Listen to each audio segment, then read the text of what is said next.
Баршаңызға қайырлы күн, сіздермен бірге доктор Ибрагимова. Бүгінгі тақырыбымыз бауырдың функциясы және бауырды зақымдайтын тағамдар туралы айтамыз. Көбіміз бауырдыға аса мән бермейміз және оны алкоголь зақымдайды, бауыр тез қалыпқа келетін орган деп ойлаймыз. Бауыр бұл организмдегі ең маңызды органның бірі болып табылады.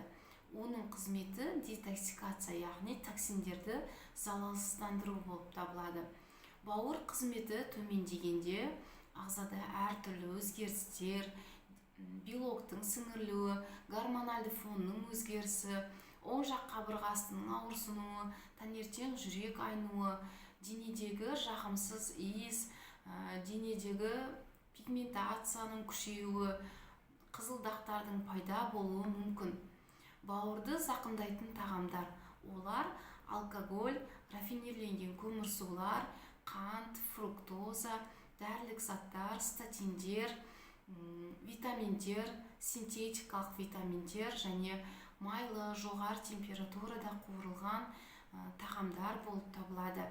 Яғни, сондықтан витамин алатын кезде оның құрамына мән беру керек. Тыныс алатын ауамыздың өзінде ауыр металдар, канцерогендер болуы мүмкін. Тағамға қосылатын тағамдық қоспалар канцероген болып табылады. Барлығы бауырдың қызметін төмендетеді. Егер сіздің бауырыңыздың қызметі төмендеген болса, бұл кезде көп жеміс-жидек жеуге болмайды. Себебі оның құрамындағы фруктоза бауырда глюкозаға айналады. Сондықтан көп фруктозаны глюкозаға айналдыру бауырға қосымша жүктеме болуы мүмкін. Сондықтан аз мөлшерде қабылдау керек. Және кейбір дәрілік заттардың құрамындағы сахароза болуы мүмкін, сукралат болуы мүмкін, аспартам, олардың барлығы әрине бауыр қызметінің төмендеуіне алып келеді. Ағзада магний, цинк, медь, витамин В тобының витаминдері бауырдың қызметін жақсартады. Организмде бауырда өт түзіледі және холестериннің синтезі болады. Егер бауырда холестерин жеткілікті түрде синтезделмесе, онда өт дұрыс бөлінбейді және бауырда стероидты гормондардың метаболизмі болады.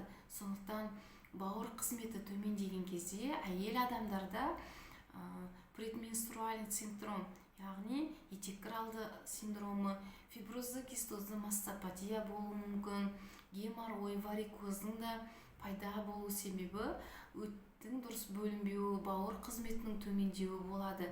Себебі өт дұрыс бөлінбегендіктен организмде токсиндер дұрыс шықпай, олар ішекті зақымдайды. Бауырдың қызметін жақсарту мақсатында белокты көбірек қабылдау керек және жасыл жеміс-жидектер, көк шөп, мысалы салатқа арналған әртүрлі көк шөптер және ферментирленген квашеная капуста, олар барлығы бауырдың қызметін жақсартады. Мысалы амин қышқылдар, жұмыртқаның құрамындағы амин қышқылдар және көк шөптегі В тобының витаминдері бауырдың детоксикация фазасына әсер етеді және жұмысын жақсартады.